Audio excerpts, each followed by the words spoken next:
Hello, I'm Robert Bland with Yokogawa Corporation America.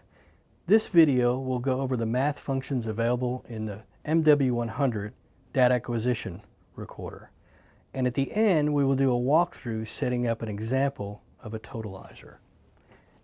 At the very beginning of this, we will title this video MW100 Math 101.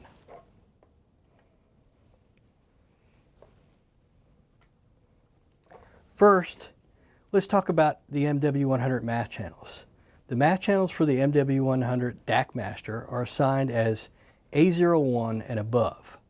The MW100 has 60 math channels. These are A001 through A060. There are also an additional 240 communication channels. These are labeled A061 through A300, but they are limited to 10 math characters and are mainly used for communication input type channels. First thing to remember is that numbers entered in the math statements for the MW100 are always treated as channel numbers. To use a number other than a channel number, a constant must be used. These are K01 to K060 in the MW100. These are set up as follows. Example, K01 equals 1, K02 equals 45.38, etc. If you enter 001 into a math statement, it will result in bringing back channel number 001, or the first channel input. There are four main arithmetic operations. These are, of course, addition, subtraction, multiplication, division, and there is also a fifth one, the exponential, which is displayed as 2 asterisks.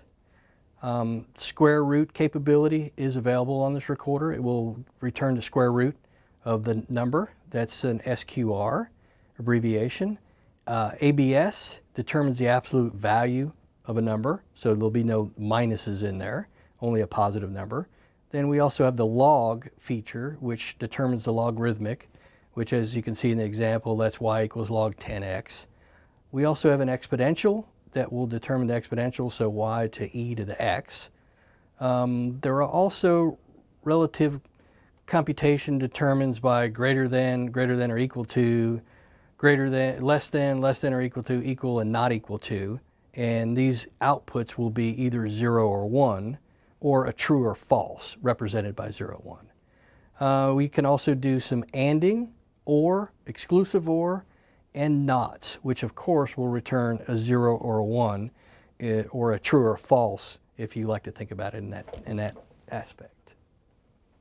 There's also some statistical computation that this is the example we'll cover later on in this video. This is we call T-log. And with that, you can combine the T-log, which is a time log, with the sum function, the max, the min, the average, the peak, or for a digital input, the p-sum for a pulse input type. There are also group functions that let you do a C-log, max, min, average, and peak. These are to determine a group of channels. And an aspect in that would be if you were looking to return the maximum temperature of 20 input channels, you could use a C-log max function and put those channel numbers in between the parentheses, and that's the result that you would return. There's also a conditional expressions.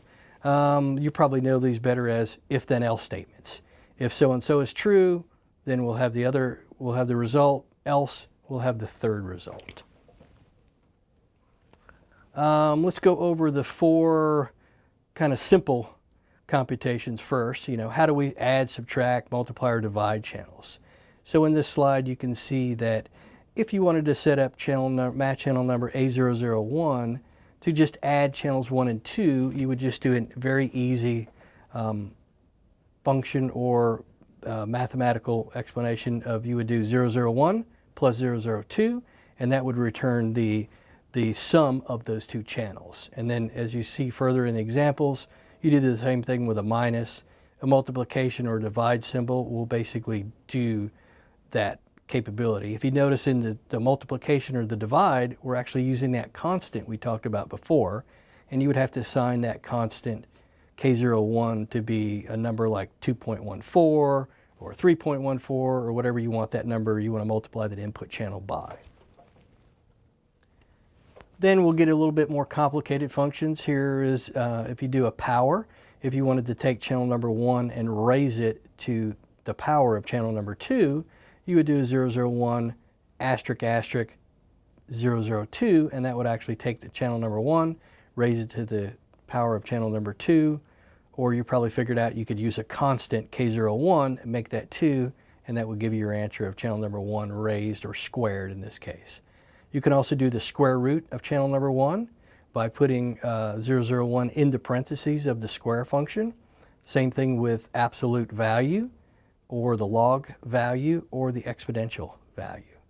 To note there, the natural log is not directly provided, but it can be obtained by using the following: log EX equals log X divided by log 10E equals log BX, which equals log AX divided by log AB. An example of that would be taking the log of channel number 1, dividing it by the log with the exponential of K01 and setting K01 to 1. That would give you the natural log result in that channel.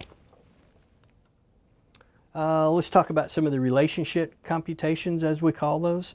This would be getting a result of, if you wanted to know if channel number 1 was less than channel number 2, a simple expression of 001.lt.002 would basically give you a result of a 0 or a 1. If channel number 1 was less than 2, you would get a 1 or a true function back. If it was not, you would return a 0. The same is correct about doing 001 greater than 2, or equal or not equal to, or greater than or equal, or less than or equal. These functions are used generally to find if one value is greater than the other, or the equals if you are counting up or doing some kind of math where you want to know when it gets to a certain value or a certain totalized value. You can basically get a true statement back and then do something with that one later on in another math channel. Then, of course, we have the logic computation, which is, is channel number 1 and channel number 2. This is similar to the multiplication of taking channel number 1 and multiplying it by channel number 2. But in this case, you're using an and, an or, an XOR, or a not, and you're just going to get a result of a 1 or 2, not the result of channel number 1 multiplied by channel number 2. In this case, if channel number 1 and channel number 2 are true, you'll get a 1. If either one of them is a false or a 0, then you will get back a 0. So that's a nice feature to use when you're testing about possibilities of, are two channels true? Is this logic correct? Or are you opening and closing valves or looking for digital inputs? Then we're going to talk about one of the most commonly used functions, which is the T-log. Of course, this is kind of short for time log, and we'll show you that a little bit more in the example. But T-log.max with 001 in the parentheses will return the maximum value of channel number 1 over that specific time assigned by the timer. Okay, the most common used feature in here is either the T-log average or the T-log sum, which will build a totalizer for you. Then we also have the C-log feature. This is, again, as I spoke about earlier, if you were to want to know the result of which was the greatest value from channel number 1 or number 2, this would be important for temperature. You could do clog.max of 001.002, and that would return, you would not know which one is greater than, but you would get the greater value of those two per se temperatures if they were programmed for that. You can also do something like a clog min, and you could put 001.002.005. That would return the minimum temperature of those 3 channels. And then if you wanted to do an average, you could do a clog.average of 001-010, which basically the dash gives you the ability to include all those channels in between plus the other channels. So this statement would give you the resulting average of the first 10 channels together.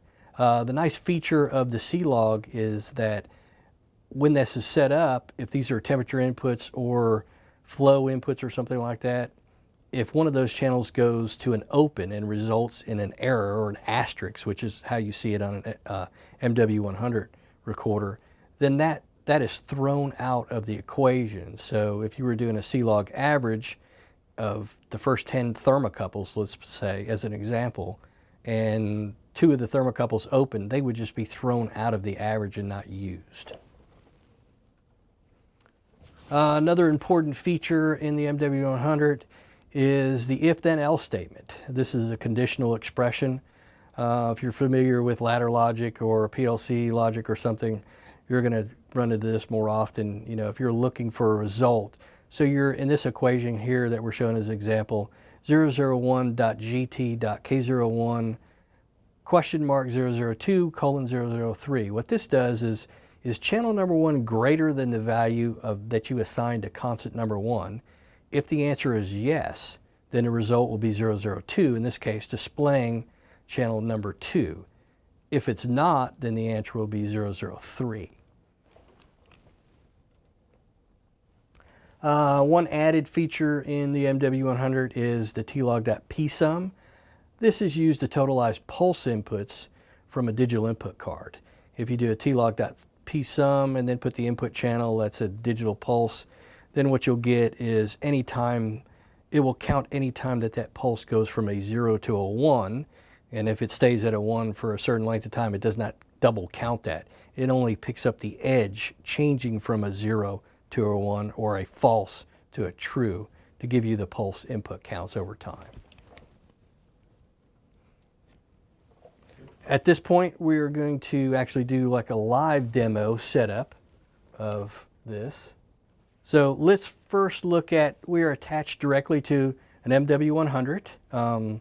As you probably already know, if you're familiar with this product, it's a web browser type product. So once it's connected on the web or directly to your PC, you can open up Internet Explorer, type in its IP address, and then connect to the main page of the MW100.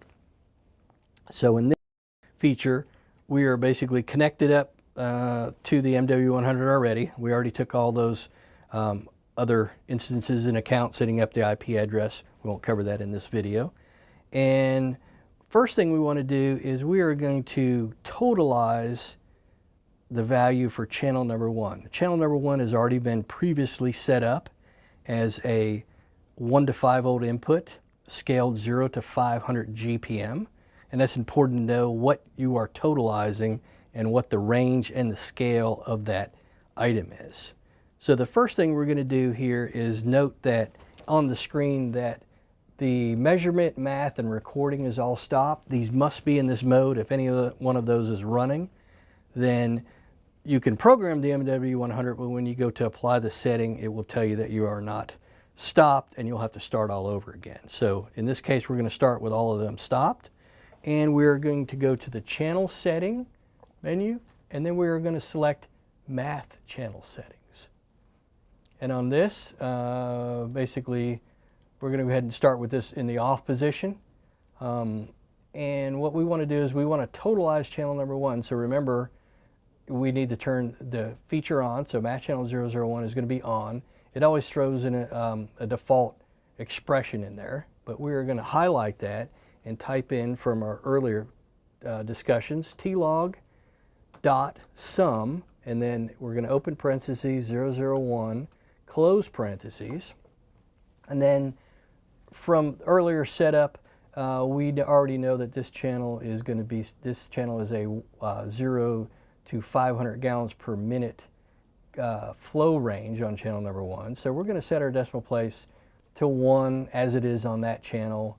For the span 0, and basically this is a totalizer, so we can match that directly, but this is going to totalize up, so it's going to go much further and much higher than the 500 value on here. So we're just going to go ahead and set our units for gals, okay, for gallon, okay, and we're not going to worry too much about the span because that just determines where the trend lines are. and we're just going to worry about our value that we see on the display and not necessarily where this total gets trended to.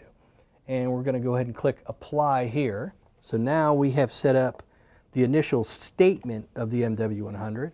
Now, as said earlier when we were speaking about the T-logs, these are time logs, so they are tied to a timer somewhere. So what we want to do is we want to go back to the top screen, and we're going to need to find our timer, which is under System Settings. And we're going to select our timer setting here. And we are going to select number 1 to be, we can choose relative or absolute. Relatively means based on the time on the PC.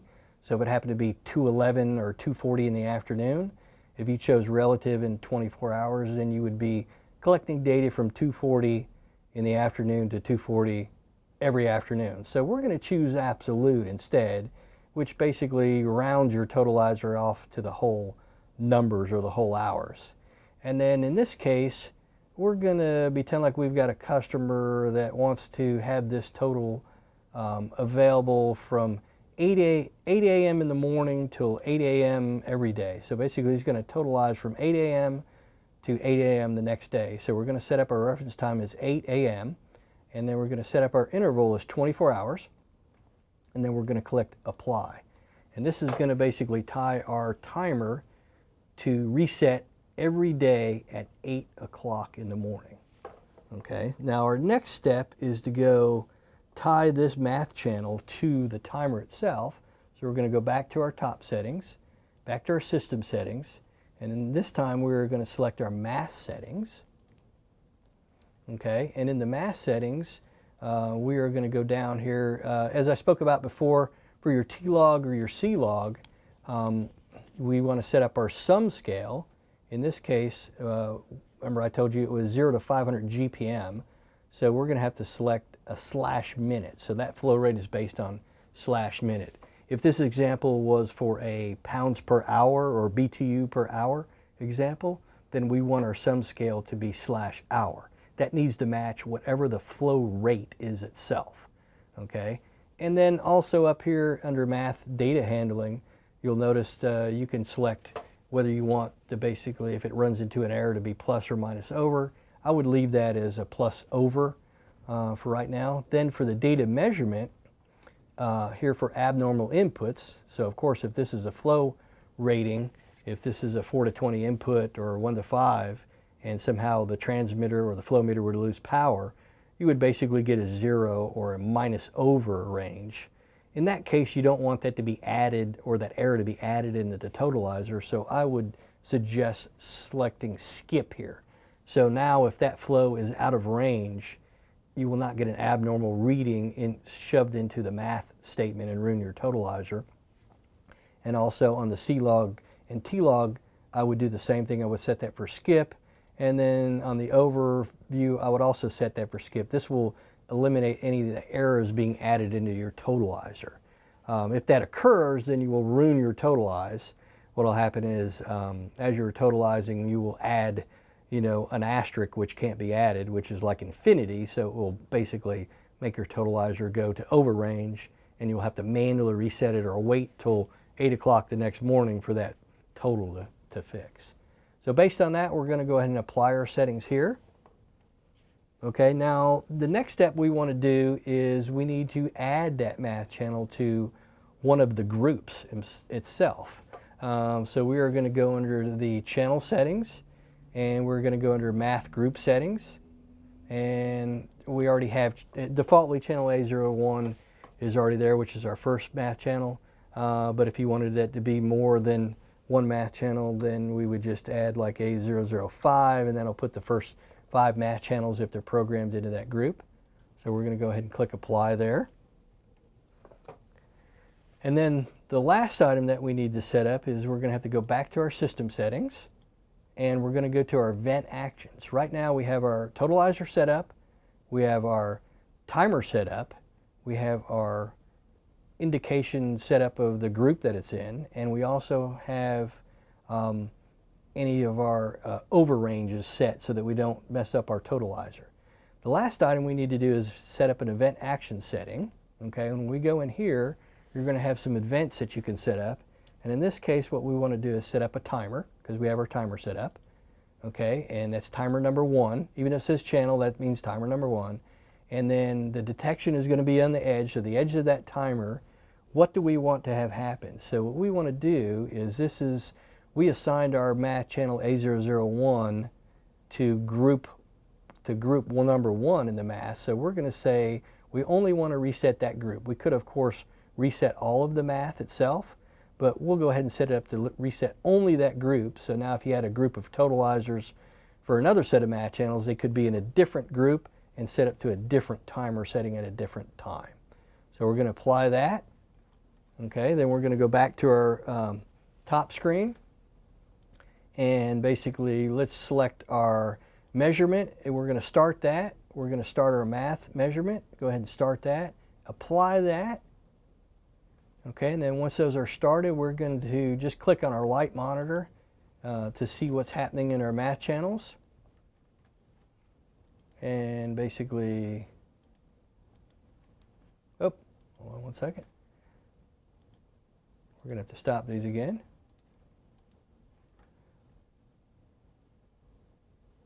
We also need to set up our display settings. Under display settings, we need to set up our display group.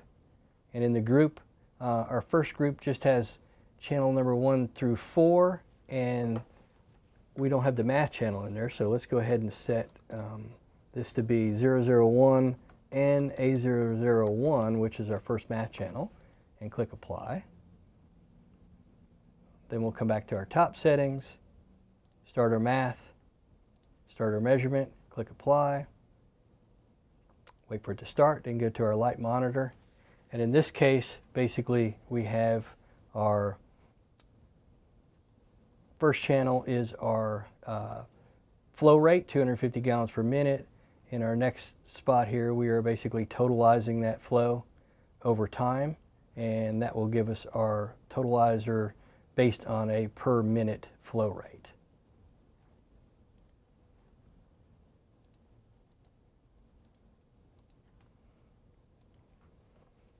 And that is how to set up a totalizer in the MW100, and also a quick view of what the math features and functions are.